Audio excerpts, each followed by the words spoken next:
Meus amigos, minhas amigas, meu nome é João Louro, sou psicólogo e gostaria de falar sobre assuntos que podem ajudar-nos no nosso dia a dia.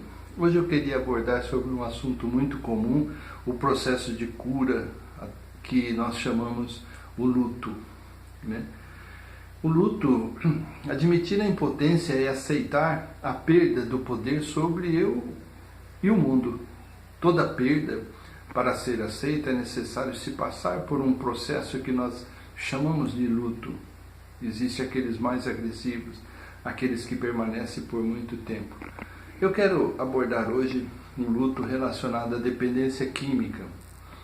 A própria substância que nós vivemos essa perda, quando estamos usando, os amigos e os hábitos relacionados ao uso, que nós temos que nos afastar do meio, a autoestima, a autoimagem, a família, os relacionamentos, a razão de viver, são situações que nós estamos vivendo quando atravessamos esse fenômeno, o processo do luto.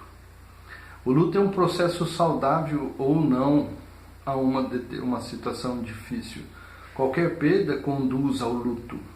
Luto é um processo necessário e indispensável para aceitar a perda. Cada fase do processo é natural e saudável. O objetivo do luto é a aceitação da perda. Cuidado!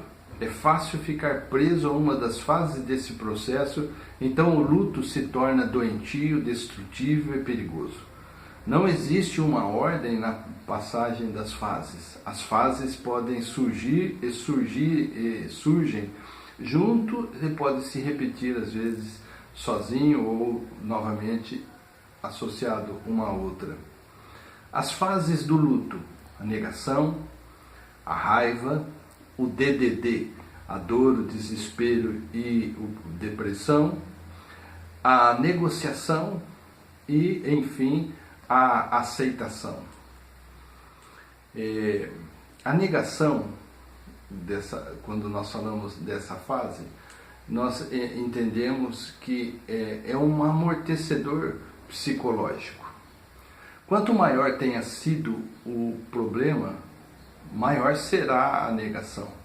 A negação nos impede de encarar a realidade, dificultando assim admitir, mesmo que seja feita sem aceitar uma condição real. Admitir é um processo muito demorado. Então a negação, o psicólogo Prochaska falava em pré-contemplação.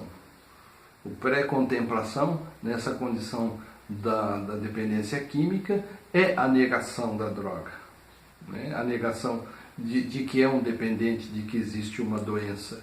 Depois vem na fase na ação do Prochaska, a contemplação, que é a aceitação, mas isso não significa que de imediato ele vai se tratar. Ele aceita que está doente, ele aceita que precisa de ajuda, mas ainda leva um tempo, porque ele acredita que ele pode sair dessa situação por si só. A raiva, no processo do luto, quando percebemos que não usaremos mais a droga, quando percebemos que perdemos pessoas, empregos, família, quando percebemos que estamos confinados e condicionados, o cuidado, a raiva pode se tornar ressentimento e amargura que pode levar ao uso, pode nos levar a um estado de depressão. Por isso, no processo de tratamento, a gente tem que tomar muito cuidado quando o indivíduo começa a expressar raiva por situações ou por pessoas nesse processo. Então, é uma situação de risco que pode desenvolver gatilhos para uma possível recaída ou uma fissura que ele não possa controlar. DDD, no processo do luto, a dor, o desespero e a depressão que ocorrem. Muitas vezes pensamos que o luto é isso, mas é só parte dele, né? Nós passamos dor, estamos desesperados, estamos deprimidos, com remorso. Isso é só parte do luto. O choro é uma expressão da dor. como rituais auxiliam na morte de um ente querido, conversas de ativa maquiam a dor da perda do nosso melhor amigo, o desespero causado pela dor nos faz sentir sozinhos e sem esperanças e nos fazem desistir. A depressão nos faz perder o sentido de tudo. É muito comum a gente proibir a conversa ativa fora de um ambiente, de um set terapêutico. Por quê? Porque você mantém uma porta aberta da sensação do uso e isso pode se tornar um gatilho significativo no uso, na lembrança da substância, promovendo então uma alucinação, uma fissura ou uma abstinência que vai judiar de você e talvez você não esteja ainda com um suporte adequado para suportar isso. Negociar, tentativa de permanecer no controle. Meu problema é ciclano, é beltrano. Eu sempre vou estar justificando que alguma coisa acontece que me justifique o uso de algo, que eu preciso me entorpecer. Então a situação está muito difícil, então eu não vejo outra solução a não ser droga. Se a gente pensar nas situações de todos, você imagine os números de dependentes que nós vamos ter ao longo dos nossos dias. Se você pensar nas pessoas que se separam e que continuam amando os seus parceiros ou as suas parceiras, nós vamos perceber que tem muita gente que se separa e não precisa da droga, do álcool, para ela anestesiar isso. Nos impede de encarar uma realidade. É um mecanismo de defesa para fugirmos da realidade que ainda nós não estamos preparados.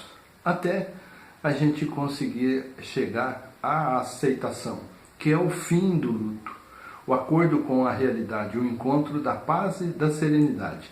É a fé alcançada, o antídoto do medo. O que a gente pode recomendar a vocês? Sinta os sentimentos. Se sentir medo, não perca o controle, continue. Quando se zangar, zangue-se e diga não às pessoas. Discute isso de uma maneira apropriada. Chore, escute o que as pessoas façam e haja de uma maneira que você reconheça você como uma peça importante. Escreva aquilo que perdeu. É um hábito muito bom você escrever para você se organizar. Cante e assobie, sorria, ore, medite sobre um texto bíblico, leia, preencha seu tempo livre com atividades, amigo. Seja bom com você mesmo.